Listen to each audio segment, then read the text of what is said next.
Welcome back to clean news MP. चलिए देखते हैं मध्य प्रदेश की 25 फटाफट बड़ी खबरों को। इससे पहले आप न्यूज को कहां से देख रहे हैं हमें कमेंट में बताना बिल्कुल ना भूलें। साथ ही हमारे फेसबुक पेज को भी फॉलो करें। फेसबुक पेज का लिंक डिस्क्रिप्शन में दिया गया है।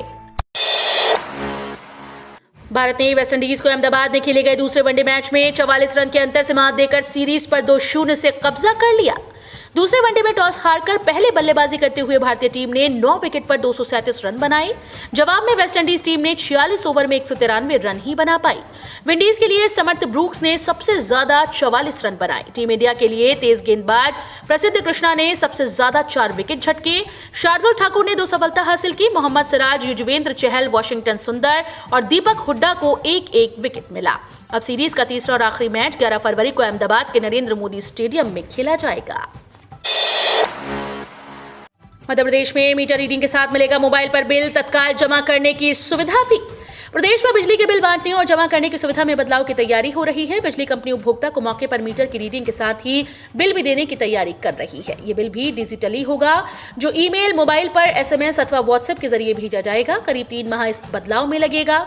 अभी ऊर्जा विभाग प्रदेश की तीनों वितरण कंपनी के चुनिंदा शहरों में इसे पायलट प्रोजेक्ट की तरह चलाएगा। बुधवार को ऊर्जा सचिव संजय दुबे ने इस संबंध में Madhya Pradesh power management company के मुख्यालय शक्ति भवन में अफसरों के साथ बैठक की। सुरक्षा क्षेत्र में करियर बनाने का सुनहरा अवसर, यहां लगेंगे रोजगार मेले। ग्वालियर जिला पंचायत की पहल पर ग्रामीण अंचल के शिक्षित युवाओं को सुरक्षा के क्षेत्र में नौकरी उपलब्ध कराने के उद्देश्य से SIS ग्रुप नई दिल्ली के सहयोग से जिले के 4 विकास खंडों में रोजगार मेले लगाए जा रहे हैं। इन रोजगार मेलों में SIS लिमिटेड के द्वारा सुपरवाइजर व सुरक्षा गार्ड की भर्ती की जाएंगी। जानकारी के अनुसार SIS सिक्योरिटी द्वारा आज 10 फरवरी को जनपद पंचायत मुरार में रोजगार मेला लगाया जाएगा। इसी कड़ी में 11 फरवरी को घाटी गांव जनपद पंचायत के अंतर्गत ग्राम झंडा का पुरा, जनपद पंचायत डबरा में 12 फरवरी और जनपद पंचायत भितरवार में 14 फरवरी को रोजगार मेले का आयोजन किया जाएगा।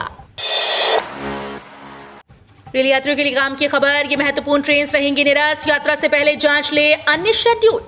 मध्य प्रदेश पश्चिमी रेलवे से यात्रा का प्लान बना रहे पैसेंजर के लिए महत्वपूर्ण खबर है। दरअसल पश्चिमी रेलवे रतलाम मंडल द्वारा उज्जैन से भोपाल आने वाले यात्रियों को बड़ा झटका दिया गया। उज्जैन से भोपाल की तरफ आने वाले 2 ट्रेन को निरस्त कर दिया गया। वहीं यात्रियों को सलाह दी जाती है कि प्लान तैयार करने से पहले एक बार ट्रेन की लिस्ट को अवश्य चेक कर ले। जिन ट्रेन को निरस्त किया गया है उसमें दाहोद भोपाल एक्सप्रेस और दूसरी भोपाल अंबेडकर नगर एक्सप्रेस शामिल है। इस मामले में जानकारी दी गई है। इसके मुताबिक पश्चिम रेलवे रतलाम मंडल के उज्जैन भोपाल जंक्शन के जबरी पार्वती स्टेशन के बीच कार्य चल रहा है। सीएम शिवराज की बड़ी घोषणाएं। नर्मदा जयंती के अवसर पर सीएम शिवराज सिंह चौहान ने कई बड़े ऐलान किए। सीएम शिवराज ने कहा कि भार कच्छ से जैत होते हुए शाहगंज की नर्मदा पट्टी और बकतरा से शाहगंज के दर्जन भर गांव को जोड़ने वाली पठार पट्टी सड़क स्वीकृत की गई।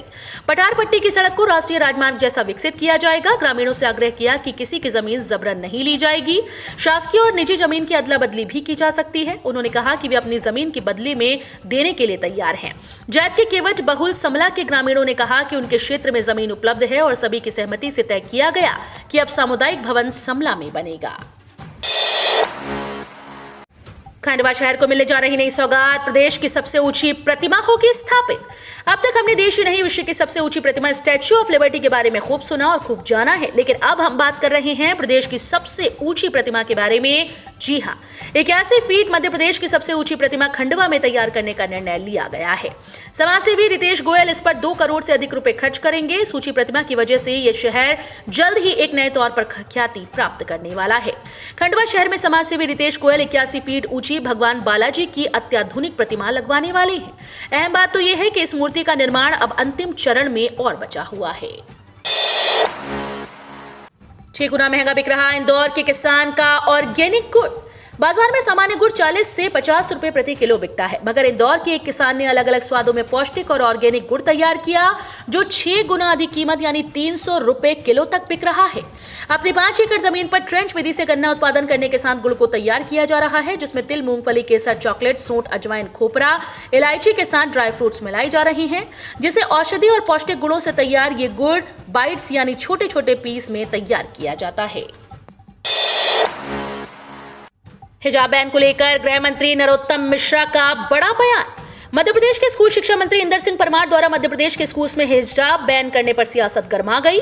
इस बीच गृह मंत्री नरोत्तम मिश्रा का बड़ा बयान सामने आया। गृह मंत्री ने कहा कि कोई भी विवाद नहीं है, ऐसे कोई भी प्रस्ताव मध्य प्रदेश सरकार में विचाराधीन नहीं, इसलिए कोई भ्रम की स्थिति न रहे। जहां विवाद है वहां भी हाईकोर्ट में मामला लंबित है। दरअसल मध्य प्रदेश के स्कूल शिक्षा मंत्री इंदर सिंह परमार ने कहा था कि एमपी के स्कूल्स में हिजाब पूरी तरह से बैन रहेगा। हिजाब ड्रेस कोड का हिस्सा नहीं है। अगर कहीं कोई हिजाब पहनकर स्कूल में आता है तो बैन लगेगा। मध्य प्रदेश में स्कूल ड्रेस के अनुसार ही बच्चों को ड्रेस पहननी होगी। हम स्कूल ड्रेस कोड को लेकर काम कर रहे हैं। अगले सत्र से पहले ड्रेस कोड पूरी तरह से लागू कर दिया जाएगा। शासकीय विश्वविद्यालय के कुलपतियों को यह निर्देश जारी, छात्रों को मिलेगा लाभ। मध्य प्रदेश के शासकीय कॉलेजेस छात्रों के लिए काम की खबर है। राज्यपाल मंगूभाई पटेल ने सभी शासकीय विश्वविद्यालय के कुलपतियों को निर्देश दिए कि विद्यार्थियों के पालक भाव से कार्य करें और उन्हें सामाजिक जिम्मेदारियों का एहसास कराएं। स्थापना के 5 वर्ष पूर्ण होने पर विश्वविद्यालय से संबद्ध सभी महाविद्यालय नैक ग्रेडिंग प्राप्त करें। विश्वविद्यालय अनुदान आयोग के मानदंड अनुसार पुस्तकालयों की व्यवस्था करें। राजभवन में शासकीय विश्वविद्यालयों के कुलपतियों की अकादमिक गतिविधियों की समीक्षा बैठक के दौरान राज्यपाल मंगूभाई पटेल ने कुलपतियों से अपेक्षा की है कि प्रदेश के विश्वविद्यालयों में अच्छे कार्यों की स्वस्थ प्रतिस्पर्धा का वातावरण बनाएं। मध्य प्रदेश में खनिज के अवैध परिवहन पर अब 15 गुना लगेगी रॉयल्टी, 4 लाख रुपए तक पर्यावरण क्षति अर्थदंड। प्रदेश में खनिजों के अवैध उत्खनन, परिवहन और भंडारण पर कार्रवाई करने के लिए अब नए नियम होंगे। इसमें खनिज के अवैध परिवहन पर अब वाहन जुर्माना नहीं देने पर ही राजसात होंगे। अवैध उत्खनन और भंडारण के मामले में रॉयल्टी का 15 गुना और इसके बराबर राशि पर्यावरण क्षतिपूर्ति के रूप में ली जाएगी। जुर्माना राशि जमा नहीं करने पर जब्त वाहन और मशीनों को राजसात करने के साथ दंड की राशि दुगनी लगेगी। जब्त वाहन को सुपुर्दगी के लिए भी 50,000 रुपए से लेकर 4 लाख रुपए तक देने होंगे। बिजली उपभोक्ताओं को मिलेगी बड़ी राहत, इस नवीन तैयारी में विद्युत विभाग।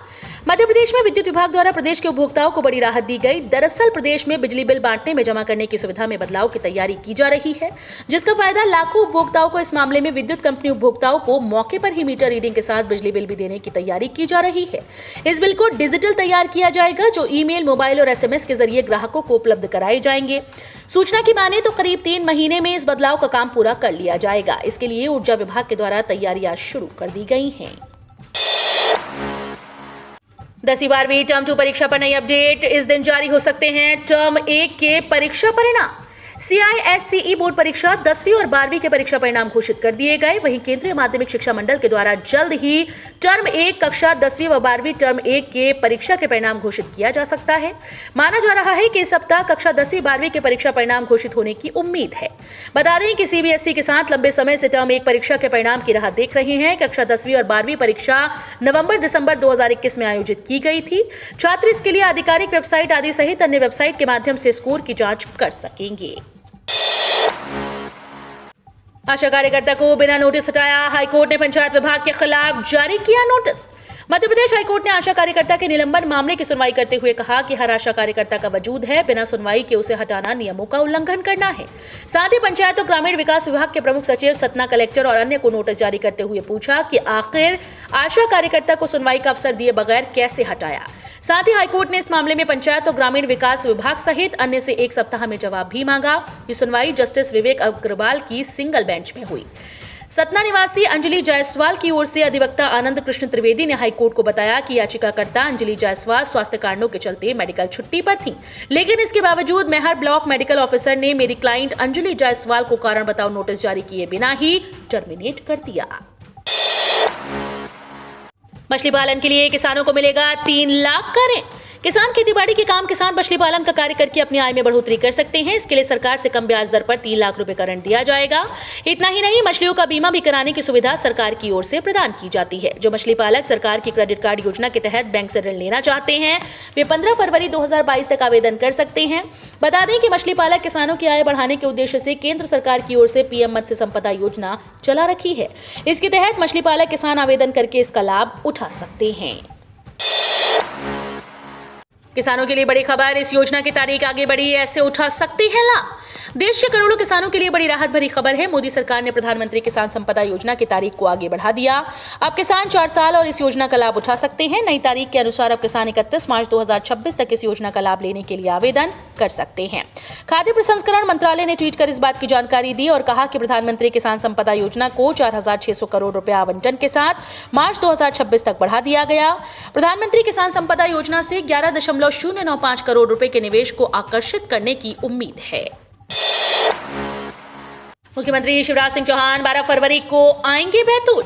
प्रदेश के मुख्यमंत्री शिवराज सिंह चौहान 12 फरवरी को बैतूल आएंगे। सीएम के प्रस्तावित कार्यक्रम को लेकर नर्मदापुरम संभाग के कमिश्नर, आईजी और डीआईजी पहुंचे बैतूल और हेलीपैड और कार्यक्रम स्थल में तैयारियों का निरीक्षण कर जायजा लिया। अधिकारी न्यू बैतूल स्कूल ग्राउंड पहुंचे जहां कार्यक्रम प्रस्तावित है। इसके साथ ही पुलिस ग्राउंड पहुंचे जहां हेलीपैड बना है। सीएम शिवराज सिंह चौहान प्रदेश के किसानों को बीमा राशि वितरण करेंगे। सीएम बैतूल से पूरे प्रदेश के किसानों को बीमा वितरण की शुरुआत करेंगे। हालांकि सीएम का आधिकारिक कार्यक्रम आना अभी शेष है। मध्य प्रदेश के 1200 सिम कार्ड से उत्तर प्रदेश, दिल्ली और झारखंड में हो रही साइबर ठगी। साइबर ठगी करने वालों को सिम कार्ड उपलब्ध कराने को लेकर शिवपुरी के 3 युवाओं ने बड़ा खुलासा किया। भोपाल की साइबर टीम की पूछताछ में आरोपितों से पता चला कि तीनों दूसरे प्रदेश के साइबर ठगों को सिम कार्ड उपलब्ध कराते थे। तीनों ने 1200 से ज्यादा सिम कार्ड एक्टिवेट कर दिल्ली, उत्तर प्रदेश और झारखंड समेत अन्य राज्यों के साइबर ठगों को बेचना स्वीकार किया है। जानकारी के अनुसार 3 दिन पहले भोपाल की साइबर टीम ने करेरा के 3 युवाओं को हिरासत में लिया था। इसमें आरोपित हेमंत लोधी बीएससी कर चुका है और पुलिस आरक्षक की भर्ती की तैयारी कर रहा है। इसका काम सिम कार्ड एक्टिवेट करना था। सोयाबीन, मूंगफली, पामोलिन तेल की कीमतों में गिरावट। विदेशी बाजारों में मंदी के बीच घरेलू बाजार में मांग कमजोर रहने से दिल्ली तेल तिलहन बाजार में बुधवार को सोयाबीन, मूंगफली, पामोलिन तेल की कीमतों में गिरावट दर्ज की गई। सरसों तेल तिलहन की कीमतों में सुधार देखा गया। वहीं इंदौर के संयोगिता गंज अनाज मंडी में बुधवार चना कांटा के भाव में 50 रुपए प्रति क्विंटल की कमी हुई। चने की दाल 100 रुपए, तुअर की दाल 100 रुपए और उड़द की दाल 100 रुपए प्रति क्विंटल सस्ती बिकी। बाजार से जुड़े सूत्रों ने बताया कि शिकागो एक्सचेंज में 1.25% और मलेशिया एक्सचेंज 1.6% की गिरावट दर्ज की गई। इसके कारण सोयाबीन, मूंगफली, पामोलिन तेल के भाव में कमी देखी गई। दूसरी तरफ पुरानी सरसों की मांग बढ़ने से इसकी कीमत सलोनी, आगरा, कोटा में 8,400 रुपए प्रति क्विंटल से बढ़कर 8,500 रुपए प्रति क्विंटल हो गई। महंगाई भत्ते में हुई बढ़ोतरी। 8 लाख बैंक कर्मचारियों के वेतन में होगा बम्पर इजाफा। इंडियन बैंक एसोसिएशन ने बैंक कर्मचारियों को होली का बड़ा तोहफा दिया। दरअसल मार्च से उनकी सैलरी में इजाफा किया गया। उनकी तिमाही महंगाई भत्ते को बढ़ाया गया। इस मामले में आदेश जारी कर दिए गए हैं। बता दें कि ये वृद्धि बैंक कर्मचारियों को फरवरी माह से अप्रैल महीने 2022 के लिए जारी की जाएगी। दरअसल इंडियन बैंक एसोसिएशन ने एक सर्कुलर जारी किया। जारी सर्कुलर के मुताबिक all India average consumer price index के आंकड़े सामने आ गए हैं। आंकड़े आने के साथ ही दिसंबर 2021 में इंडेक्स में गिरावट रिकॉर्ड दर्ज की गई। शिवराज सरकार का एक और बड़ा फैसला। 4 नई नगर परिषद गठित, ये गांव होंगे शामिल। आगामी पंचायत और नगरीय निकाय चुनावों से पहले मध्य प्रदेश की शिवराज सरकार ने बड़ा फैसला किया और राज्य शासन के द्वारा 4 नए नगर परिषद गठित की गई और 1 नगर पालिका की सीमा में वृद्धि की गई। नगरीय विकास और आवास मंत्री भूपेंद्र सिंह ने बताया कि स्थानीय लोगों की मांग पर मुख्यमंत्री शिवराज सिंह चौहान के निर्देश के अनुसार राज्य शासन द्वारा 4 नई नगर परिषद का गठन किया गया। अनूपपुर जिले में नगर परिषद, बरगवां, सिंगरौली जिले में सरई और बरगवां और सागर जिले में कर्रापुर नगर परिषद का गठन किया गया है। गेल दे रहा इंजीनियर्स को नौकरी का मौका, जाने किन पदों पर होगी नियुक्ति। GAIL भारत लिमिटेड, महारत्न PSU और भारतीय नेचुरल गैस कंपनी ने इंजीनियरिंग ग्रेजुएट के लिए वैकेंसी का नोटिफिकेशन जारी किया। बता दें कि रिक्त पदों पर नियुक्ति गेट 2022 के अंकों पर आधारित होगी। उम्मीदवार 15 फरवरी से ऑनलाइन आवेदन कर पाएंगे और 16 मार्च 2022 तक आवेदन करने की अवधि समाप्त हो जाएगी। बता दें कि वैकेंसी इंस्ट्रूमेंटेशन, इलेक्ट्रिकल और मैकेनिकल इंजीनियर के लिए है। इसी के साथ गेट 2021 के मार्क्स या फिर उससे पहले के परिणामों का आकलन नहीं किया जाएगा। एग्जीक्यूटिव ट्रेनी के पद पर इंस्ट्रूमेंटेशन, मैकेनिकल, इलेक्ट्रिकल क्षेत्र में उम्मीदवारों की नियुक्ति की जाएगी। प्रतिदिन 7 रुपए बचाते हैं तो आप हर महीने 5,000 रुपए की पेंशन पाएंगे। अगर आप हर दिन 7 रुपए जमा करते हैं तो आप हर महीने 5,000 रुपए पेंशन पा सकते हैं। मतलब आपको सालाना 60,000 रुपए पेंशन मिलेगी। वहीं हर महीने 1,000 रुपए की मासिक पेंशन के लिए प्रतिमाह केवल 42 रुपए जमा करने होंगे और हर माह 2,000 रुपए की पेंशन के लिए 84 रुपए, 3,000 रुपए के लिए 126 रुपए और 4,000 रुपए मासिक पेंशन के लिए हर महीने 168 रुपए जमा करने होंगे। अटल पेंशन स्कीम एक ऐसी सरकारी योजना है जिसमें आपका निवेश आपकी उम्र पर निर्भर करता है। इस योजना के तहत आपको कम से कम 1,000 रुपए, 2,000 रुपए, 3,000 रुपए, 4,000 रुपए और अधिकतम 5,000 रुपए मंथली पेंशन मिल सकती है। 5 लाख तक का इलाज मुफ्त करवाएगी सरकार। कलेक्टर आशीष सिंह ने जिले में आयुष्मान कार्ड बनाने के लक्ष्य को पूर्ण करने के कार्य में गति लाने के निर्देश दिए। जिले में 10,91,607 कार्ड बनाने के खिलाफ अब तक 6,75,792 कार्ड बने हैं, जो कि लक्ष्य का 61.91% है। जिले के ग्रामीण क्षेत्रों में 42,304 परिवारों की और शहरी क्षेत्र में 32,524 परिवारों के आयुष्मान कार्ड बनना है। आयुष्मान गोल्डन कार्ड एक ऐसा कार्ड है जिसको लेकर लोग महाराष्ट्र, गुजरात सहित देश के किसी भी राज्य में जाकर किसी भी चिन्हित निजी अस्पताल में अपनी गंभीर से गंभीर सर्जरी और उपचार करवा सकते हैं। कर्मचारियों के डीए के साथ बढ़ेगा फिटमेंट फैक्टर, इतनी बढ़कर मिलेगी सैलरी, जाने ताजा अपडेट। होली से पहले केंद्रीय कर्मचारियों की सैलरी एक बार फिर बढ़ सकती है। ये इजाफा 2 लाख तक हो सकता है। मीडिया रिपोर्ट्स के मुताबिक मोदी सरकार 2022 में महंगाई भत्ते के साथ फिटमेंट फैक्टर बढ़ा सकती है। इसमें 3% तक का इजाफा हो सकता है। इसका लाभ करीब 1 करोड़ कर्मचारियों को होगा। इसमें पेंशनर्स भी शामिल हैं। वही संभावना है कि लंबे समय से अटके 18 महीने के बकाया डीए एरियर पर भी मोदी सरकार इस साल फैसला ले सकती है और कर्मचारियों को एक मुश्त राशि का भुगतान किया जा सकता है। हालांकि इस पर अभी तक सरकार की तरफ से कोई नया अपडेट नहीं आया और न ही कोई आधिकारिक पुष्टि की गई। मीडिया रिपोर्ट्स के मुताबिक होली से पहले केंद्रीय कर्मचारियों का फिटमेंट फैक्टर बढ़ाया जा सकता है। WHO की चेतावनी, अल्फा, डेल्टा और ओमिक्रॉन के बाद अभी आएंगे कोरोना के और वेरिएंट। अगला वाला तो देश में कोरोना वायरस के मामले तेजी से कम हो रहे हैं और ओमिक्रॉन वेरिएंट अन्य देशों की अपेक्षा भारत में कम प्रभावी हो रहा है। ऐसे में अगर आप सोच रहे हैं कि कोरोना का ये अंतिम वेरिएंट था और अब इस महामारी से हमें आजादी मिल गई, तो आपकी सोच गलत साबित हो सकती है। दरअसल विश्व स्वास्थ्य संगठन के वैज्ञानिकों की ओर से दावा किया गया कि नए वेरिएंट के सामने आने का सिलसिला थमने वाला नहीं। WHO की कोविड-19 तकनीकी प्रमुख मारिया वॉन बताती हैं कि कोरोना का नया वेरिएंट और भी ज्यादा प्रभावी होगा। एक्सपर्ट्स के मुताबिक नया वेरिएंट और भी ज्यादा संक्रामक होगा क्योंकि यह मौजूद वेरिएंट ओमिक्रॉन को ओवरटेक करके बनेगा। तो ये थी आज की 25 फटाफट बड़ी खबरें। अगर आपको न्यूज पसंद आई हो तो वीडियो को लाइक और शेयर जरूर करें। धन्यवाद।